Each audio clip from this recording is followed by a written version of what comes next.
Welcome to this audio introduction to the books of 1st, 2nd, and 3rd John.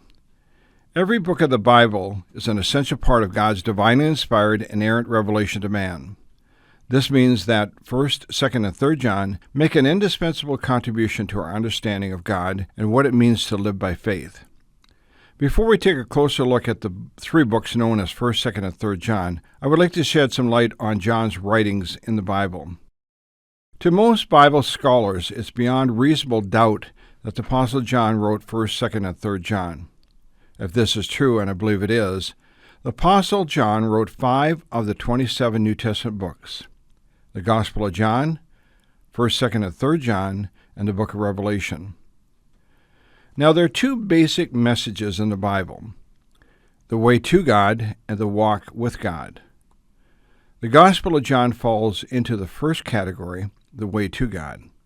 John made this clear in his Gospel when he wrote these words in John chapter 20, verse 31. "But these are written that you might believe that Jesus is the Christ, the Son of God, and that believing you might have life in his name." At 1st, 2nd, and 3rd John, the apostle's objective is to teach believers how to walk with God. In 1 John 5:13, the Bible says, "These things I've written to you who believe in the name of the Son of God," in other words, Christians, "that you may know that you have eternal life, and that you may continue to believe in the name of the Son of God." The book of Revelation, John's 5th book, is interesting for obvious reasons, and it's written to both Christians and non-Christians. It was written to inform believers about God's plan to judge the world, and to non-believers to warn them about God's wrath that will come upon the world at the end of the age. Now let's take a look at the background and occasion of John's 3 letters. Jesus called John and his brother James, fishermen from Galilee and northern Israel, to be 2 of his 12 disciples. Sometime after Jesus' death and resurrection, John moved to southwest Asia Minor, which is modern Turkey, likely living in the chief city of Ephesus. During this time, John was arrested and exiled to Patmos, an island southwest of Ephesus, for preaching the gospel of Jesus Christ, Revelation 1:9. It was on Patmos that God directed him to write the revelation of Jesus Christ. Bible scholars believe that John was eventually released and returned to Ephesus, where he died and is buried. By the end of the 1st century, the apostles had either died or would soon die, and new leaders were needed to oversee the churches. At the same time, dangerous heresies were emerging that threatened the churches and sought to undermine the orthodox teaching of the apostolic leaders. In the early days of the church, the book of Acts tells us that the Apostle Paul wrestled with Judaizers who attempted to bring the doctrine of salvation by grace through faith under the theological umbrella of the Old Testament law. But by the latter part of the 1st century, things had changed, and a new false teaching had emerged. This time, the seat of this heresy was in Ephesus, the home of the Apostle John. A man named Cerinthus was the leader of this new heresy, and he taught that Jesus was merely a man favored by God. According to this heresy, Jesus became the Christ at his baptism, and the Christ left the man Jesus sometime before the crucifixion. Therefore, Jesus was not God, and he did not die for the salvation of man. The Apostle John wrote 1 John under the inspiration of the Holy Spirit to assure believers that the teaching they had received from the apostles and their appointed delegates, especially about the person of Jesus Christ, was true. John drew his readers back to the fundamentals of faith and its moral and ethical implications. Now let's take a look at an outline of 1st, 2nd, and 3rd John. Chapter 1, Jesus is God, and God is the light of the world. Those who deny the light walk in darkness. Christians can be forgiven for their sins if they confess their sins to God.